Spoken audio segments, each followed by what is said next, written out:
بس کر دو، خدا کے لیے بس کر دو، رحم کرو مجھ پر، نہیں برداشت ہو رہا مجھ سے اب یہ سب۔ پہلے تم لوگوں نے مجھ سے میرا بچہ چھین لیا اور اب تم لوگ مجھ سے میری سانسیں چھیننے پر تلے ہوئے ہو۔ تکلیف کے مارے میرا برا حال تھا، کوئی بھی دن ایسا نہیں تھا جو میرا سکون سے گزرا ہو۔ ہر روز ہی ان کے ظلم و ستم سہنے پڑتے تھے۔ یہ ماں بیٹے اس قدر ظالم تھے کہ انہیں خدا کا ذرا بھی خوف نہیں تھا۔ مجھ پر ظلم کرتے ہوئے یہ ذرا بھی نہیں سوچتے تھے کہ ان کی بھی ایک عدد بیٹی ہے جس کی کل کو شادی ہوگی، اور اگر ان کی بیٹی کے ساتھ بھی اس طرح کا سلوک ہوا تو پھر یہ دونوں کیا کریں گے۔ جب میں انہیں اس طرح کی کوئی بات کہتی تھی تو وہ مجھے مزید مارتے تھے۔ ساس تو ہمیشہ مجھے یہی طعنہ دیتی تھی کہ تم میری بیٹی کی خوشیوں سے جلتی ہو، اگر میری بیٹی کی زندگی ذرا سی بھی خراب ہوئی تو اس کی ذمہ دار صرف اور صرف تم ہی ہوگی۔ ابھی بھی میں باہر بیٹھی کپڑے دھو رہی تھی، کمر میں شدید درد تھا، کافی دنوں سے بخار تھا، مجال ہے جو کوئی مجھے ہسپتال لے کر گیا ہو۔ جب اپنی امی کے گھر ہوتی تھی تب مجھے سب لوگ پلکوں پر بٹھا کر رکھتے تھے، ذرا سی چوٹ لگ جاتی تو پورا گھر سر پر اٹھا لیتی تھی۔ میں جانتی تھی کہ میرے بھائی مجھ پر جان دینے کے لیے بھی تیار ہو جائیں گے۔ ان کی محبت دیکھ کر مجھے خوشی محسوس ہوتی تھی اور ان کی محبت سے ہی میرا درد کم ہو جاتا تھا۔ مگر اب نہ تو میرے پاس میرے اپنے رہے تھے اور نہ ہی کوئی ایسا شخص تھا کہ جس کے پاس جا کر میں اپنا درد سنا سکتی۔ صرف میرا اللہ ہی تھا جس کے سامنے میں ہر روز فریادیں کرتی تھی۔ میں اس جہنم سے اب تنگ آ گئی تھی، بس کسی طرح سے یہاں سے نکلنا چاہتی تھی۔ کپڑے دھوتے وقت اچانک ہی میری ساس وہاں پر آ گئی۔ صبح سے میں نے انہیں نہیں دیکھا تھا، نہ جانے کہاں پر چلی گئی تھی۔ چند لمحوں تک تو وہ بہت غور سے میرے چہرے کی طرف دیکھنے لگی، اس کے بعد اس نے مجھے میرے بالوں سے پکڑا اور گھسیٹتے ہوئے اپنے ساتھ کمرے کی طرف لے جانے لگی۔ اس کی جان بھی مجھ سے کئی گنا زیادہ تھی، میں چاہ کر بھی اس کا مقابلہ نہیں کر سکتی تھی، اور جتنا عرصہ میں بھوکی رہی تھی اس کے بعد تو مجھ میں ہمت ہی نہیں بچی تھی کہ میں کسی کو کچھ بھی کہہ سکتی۔ خود کو چھڑوانے کی کوششوں میں ہلکان ہو رہی تھی، مگر اس ظالم عورت کی گرفت حد سے زیادہ مضبوط تھی، یوں لگ رہا تھا جیسے کسی مرد کے ہاتھ میں میرے بال ہوں۔ زور سے اس نے مجھے کمرے کے اندر دھکا دیا اور میرے چہرے پر تھپڑوں کی بارش شروع کر دی۔ اس سب کے دوران اس نے مجھے ابھی تک یہ نہیں بتایا تھا کہ میرا قصور کیا ہے، آخر میں نے ایسی کون سی غلطی کر دی ہے جس کی مجھے اتنی بھیانک سزا مل رہی ہے۔ تیرے باپ نے ابھی تک مجھے پیسے نہیں بھیجے، تو نے کہا تھا کہ وہ 1 تاریخ کو بھیج دے گا۔ جب وہ بولی تو اس کے منہ سے بات ہی صرف اور صرف پیسوں کی نکلی، شاید یہی وجہ تھی کہ انہوں نے بھی مجھے اپنے ساتھ رکھا ہوا تھا۔ میں نے کانپتی ہوئی آواز میں کہا کہ ابھی ان کے پاس پیسے نہیں ہیں، کچھ دن پہلے ہی انہوں نے بڑے بھائی کی شادی کی ہے، سارے پیسے اس پر ہی خرچ ہو گئے تھے۔ انہوں نے مجھ سے وعدہ کیا ہے کہ جیسے ہی بندوبست ہوگا وہ پیسے میرے حوالے کر دیں گے۔ تم لوگ ڈرامہ لگا رہے ہو، مجھے پتا ہے کہ تم لوگوں نے ہمیں پیسے نہیں دینے، آنے دو تمہارے شوہر کو، شام کو میں تمہاری شکایت لگاتی ہوں، وہی تمہیں اچھے طریقے سے سیدھا کرے گا۔ اس بار تو میں اسے کہوں گی کہ تمہاری ویڈیو بنا کر تمہارے گھر والوں کو بھیجے تاکہ وہ بھی تم پر ترس کھا کر جلد از جلد پیسے بھیج سکیں۔ ساس کی یہ بات سن کر میں نے تیزی سے نفی میں سر ہلایا اور ان کے قدموں میں گر گئی۔ میرے باپ کی طبیعت ان دنوں بہت خراب رہتی تھی، ڈاکٹر نے انہیں ٹینشن سے دور رہنے کا مشورہ دیا تھا اور تمام گھر والوں کو بھی یہ ہدایت کی گئی تھی کہ وہ ان سے کوئی بھی ایسی بات نہ کریں کہ جس کی وجہ سے انہیں کسی قسم کی پریشانی کا سامنا کرنا پڑے۔ انہیں یہ بتایا گیا تھا کہ وہ اپنے دماغ پر زور نہ ڈالا کریں اور نہ ہی کسی معاملے میں الجھا کریں۔ میں بھی بس اسی وجہ سے ہی خاموش تھی، کیونکہ میں نہیں چاہتی تھی کہ میری یہ حالت دیکھ کر میرا باپ برداشت نہ کر سکے، کہیں ایسا نہ ہو کہ اس کی حالت بگڑ جائے اور وہ… اس سے آگے میں سوچ بھی نہیں سکتی تھی۔ ان کا سایہ میرے سر پر موجود تھا اور میرے لیے یہی اطمینان کی بات تھی۔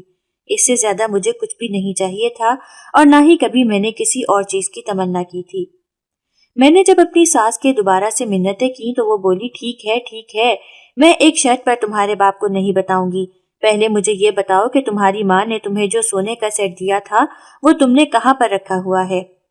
میں نے بے یقینی سے اس کے چہرے کی طرف دیکھا۔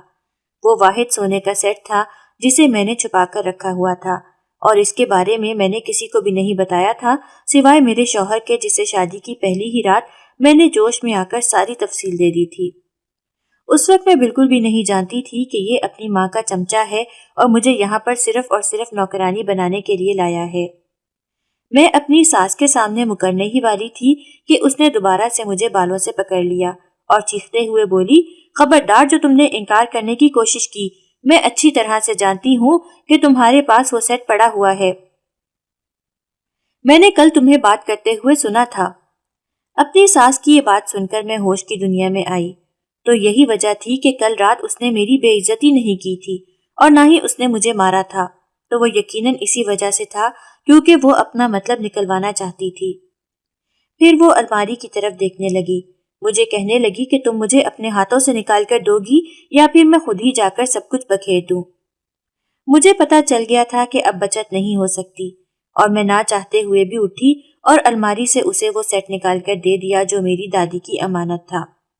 انہوں نے وہ خود پیار سے بنا کر میری ماں کے حوالے کیا تھا اور میری اماں نے وہ سیٹ مجھے دے دیا تھا، ورنہ تو ہر ماں اپنی بہو کو دیتی ہے، مگر میری ماں کی خواہش یہ تھی کہ وہ مجھے دے کیونکہ وہ مجھ سے بہت محبت کرتی تھی، اور میرے بھائیوں نے بھی یہی کہا تھا کہ دادی کی نشانی مجھے ہی ملنی چاہیے۔ ان کی محبت، ان کی چاہت اور ان کی بے تحاشا الفت کے سائے میں اپنے گھر سے نکلی تھی، مگر یہاں پر آ کر مجھے صرف اور صرف ذلت ملی، رسوائی ملی اور وہ تکلیف ملی جس کے بارے میں نے کبھی وہم و گمان میں بھی نہیں سوچا تھا۔ میری سہیلیاں میری زندگی کو دیکھ کر ٹھنڈی آہیں بھرتی تھیں اور مجھے کہتی تھیں کہ ہماری خواہش ہے ہم بھی تمہارے جیسی ہی زندگی گزاریں، تم تو بڑے مزے کر رہی ہو، تمہارے تو بھائی تم سے بہت محبت کرتے ہیں، والدین تمہاری تمام خواہشات کو پورا کرتے ہیں، تمہیں تو کسی قسم کا کوئی مسئلہ نہیں ہوتا۔ ان میں سے صرف ایک ہی سہیلی تھی جو بالکل خاموش رہتی تھی۔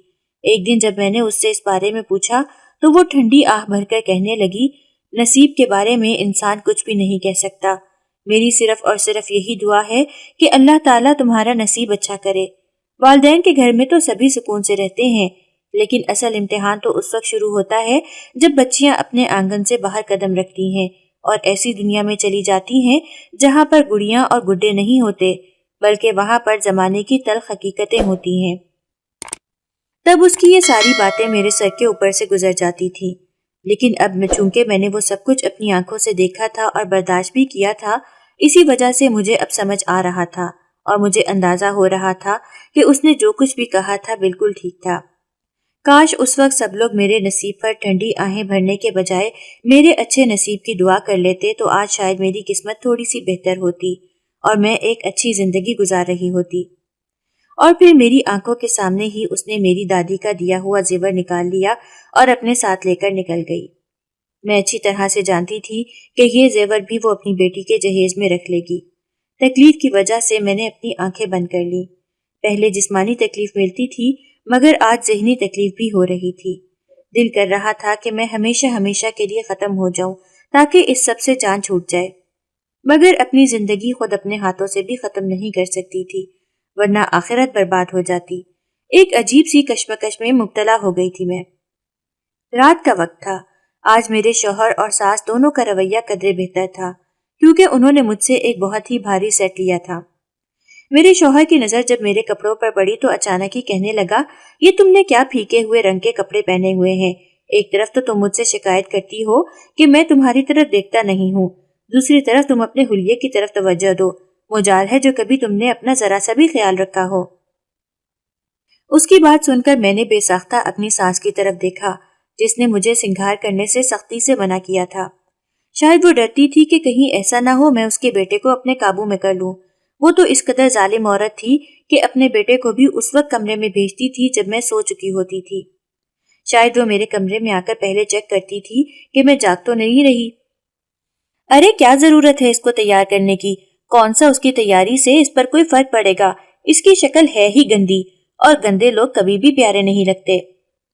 اس کی بات سن کر بے ساختہ میرے ذہن میں اپنی دوست کا کہا ہوا جملہ گھومنے لگا جس نے میری بے تحاشا تعریف کی تھی اور مجھے کہا تھا کہ تم آسمان سے اتری ہوئی کوئی پری لگتی ہو، تم اس زمین کی لگتی ہی نہیں ہو۔ دراصل پہلے میری رنگت بہت سفید ہوتی تھی، لیکن ابھی زیادہ وقت دھوپ میں رہنے کی وجہ سے میرا رنگ مان پڑ گیا تھا، میرے چہرے پر جتنی رونق تھی وہ بھی ختم ہو گئی تھی۔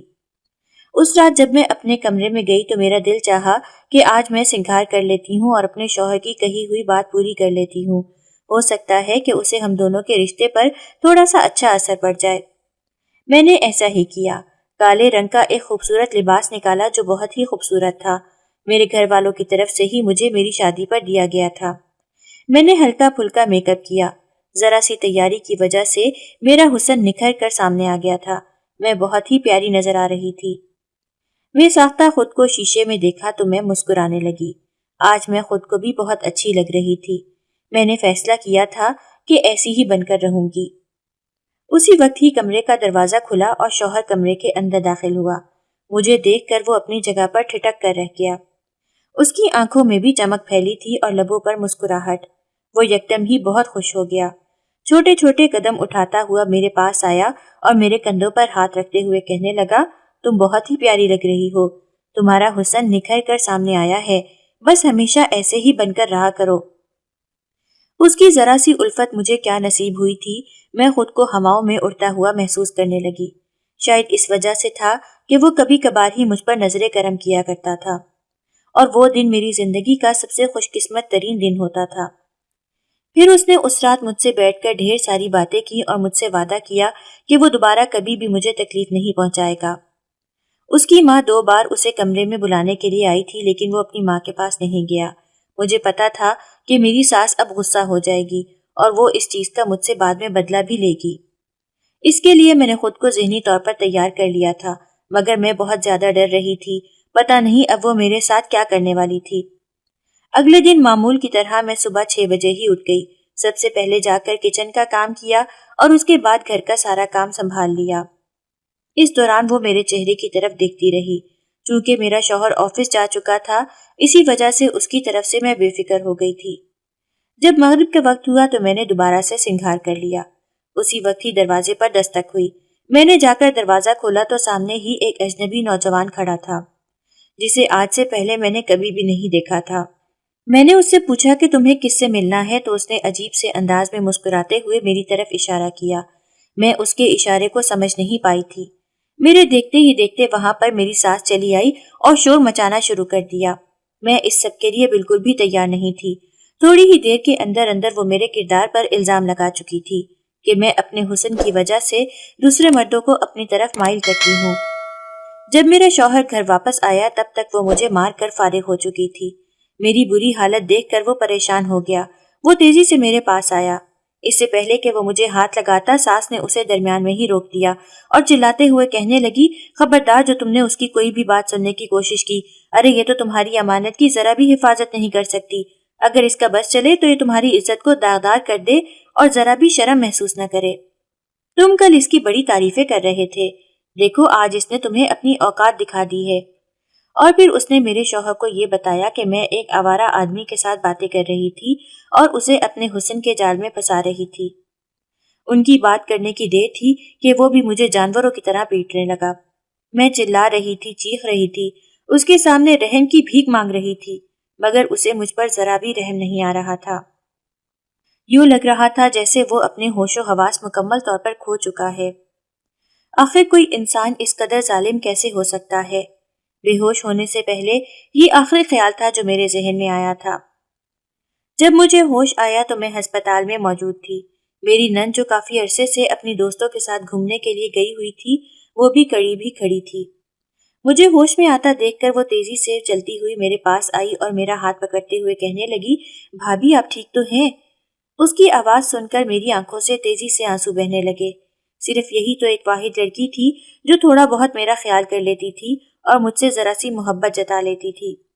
میں نے تیزی سے نفی میں سر ہلایا اور اس سے کہا کہ مجھے شدید تکلیف ہو رہی ہے، ڈاکٹر کو کہو کہ مجھے کوئی ایسی گولی دے دیں جس سے میری یہ تکلیف ختم ہو جائے۔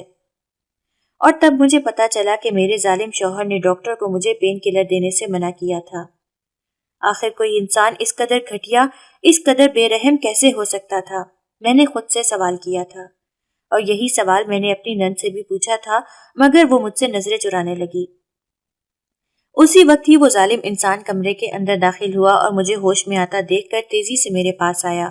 وہ یقیناً دوبارہ سے مجھے مارنے والا تھا، لیکن میری نند بیچ میں ہی آ گئی اور اس پر چلاتے ہوئے کہنے لگی، کیا ہو گیا ہے بھائی؟ کچھ تو خدا کا خوف کریں، آپ شیطان بنتے جا رہے ہیں، اور آپ اچھی طرح سے جانتے ہیں کہ شیطان کا انجام اینڈ پر ہمیشہ ہی برا ہوتا ہے، اسے ہمیشہ دھتکار دیا جاتا ہے۔